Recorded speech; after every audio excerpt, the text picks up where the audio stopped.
Се работи на завршување на фасадата на новата клиничка болница во општина Штип, која се наоѓа веднаш зад сегашната постоечка болница. На денешната посета на министерот за здравство Венко Филипче во Штип истакна дека дел од проблемите се надминати во од, но се уште има доста за работа. Сега не запре малце и ова криза во 2020 година, така да административните проблеми кои што се наметна и во меѓувреме се обидуваме да ги надминеме. Целосно се надмина проблемот со ревизија на проектот, така да јас верувам дека освен фасадата на која што се работи, ќе може за кратко време да се работи во внатрешноста на болницата.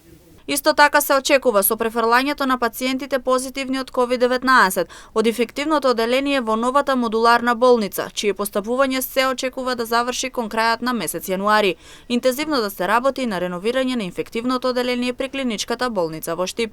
Инвестираме во медицинска опрема, инвестираме во здравствените работници со зголемувањето на платите и после имплементирање на таа политика сега пред новогодишните празници за сите вработени во јавноздравствените установи кои што работат со ковид пациенти, а тоа се лекари, медицински сестри, помошно-технички персонал, болничарите, транспортерите, техничките лица кои што работат во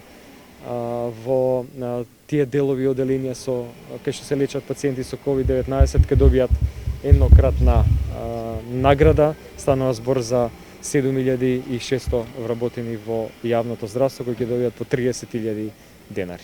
Оваа нова клиничка болница во Штип беше најавена пред околу 2,5 години и се очекуваше нејзиното завршување да биде до крајот на оваа година.